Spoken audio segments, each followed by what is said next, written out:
Hello everyone, this is Hazel I. Powell here, and today I'm going to be doing a review on more or less my thoughts on the new upcoming Amazing Spider-Man movie. Now, people are probably wondering, I'm pretty sure people here know I'm a Spider-Man fan. I've been a fan for a long time. I have a pretty nice comic book collection of Spider-Man comics. That's what most of my comic book collection consists of. But beside the point here, now, people are wondering, is this movie going to be good? Well, for starters, I think it will because they're going to be, they have stated that they're going to be following the Amazing Spider-Man comics, slash Amazing Fantasy number 15, and that's where the origin's going to be supposedly. If we all know Amazing Fantasy number 15, that's this Spider-Man's very first appearance in comics ever, written by Steve Ditko and Stan Lee. Very good read, obviously.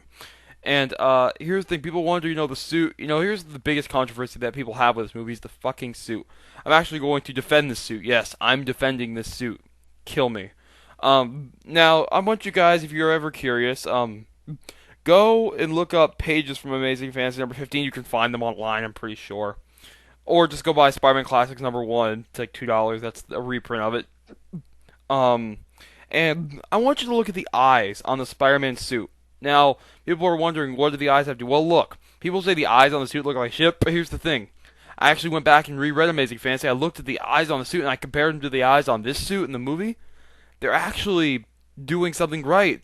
They're getting the eyes right, in my opinion, because they were very thin in the Amazing Fantasy number 15, and in this movie they're thin as well. But they're orange, which makes no sense because they're white, but I don't care.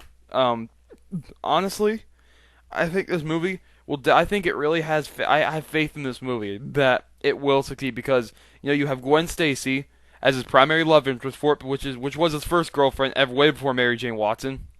That was later down the road. And the first villain, Lizard. That's a great choice for a villain, I believe. I like how the rumors were going around that Venom was going to be the villain. Seriously, that would have fucked the movie up so bad. You would have had to have Spider-Man jump right into fucking Battle World and fight the Beyonder. That would have been stupid. He would get his powers and then where am I? And then he would get the symbiote, so on. Yeah, you guys get it.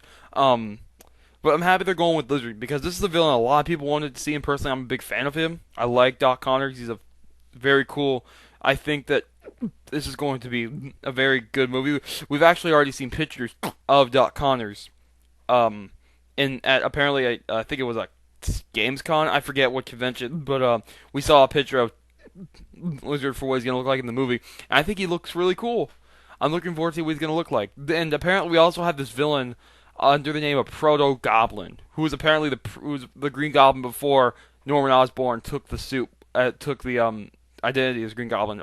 I never heard of this character, and I even looked at my Spider-Man encyclopedia, and he's nowhere in there. So yeah, that's just apparently he's existed though. So I don't really know, and I really could care less. But still, the first out of Sam Raimi's movies, here's the thing. Here's what really screwed up those movies: is Peter Parker. The character of Peter Parker is 50% witty and smart and funny, and 50% emotional. What Sam Raimi did was, I'm just gonna have Tobey Maguire focus all of that pure emotion onto the character Peter Parker throughout these movies. That's exactly what he did, and that's what killed the character, because Spider-Man was hardly ever smart, funny, or witty in the movie. I mean, at times he was.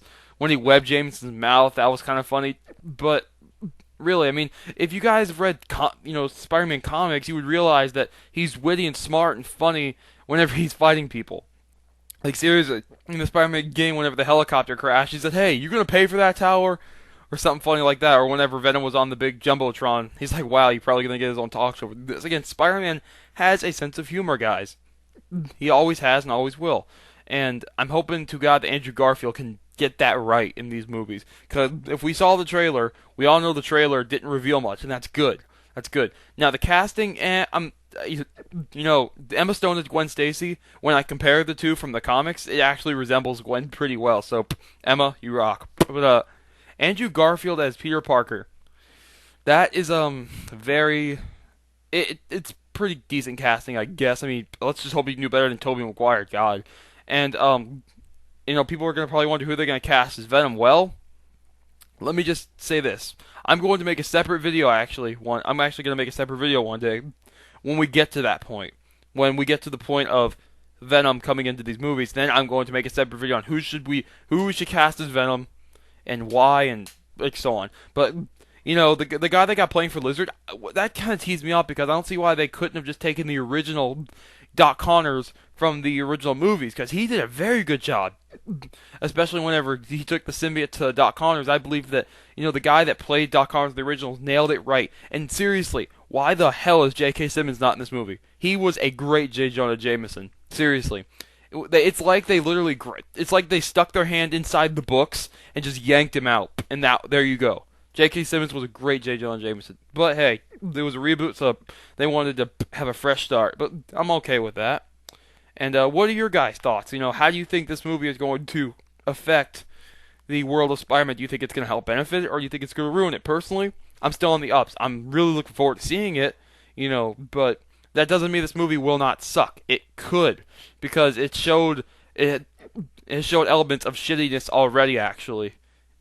Kind of. I mean, well, in the movie, in the trailer, you see him go into this video's getting too long. You see him go into a lab, and he gets bitten by the spider without anyone around him. He was bitten by the spider with people around him, but hey, that's just, I don't know. Again, it's a reboot, so just tolerate it. Yeah, that's me. That's what I have to say. What do you guys have to think? See you guys later.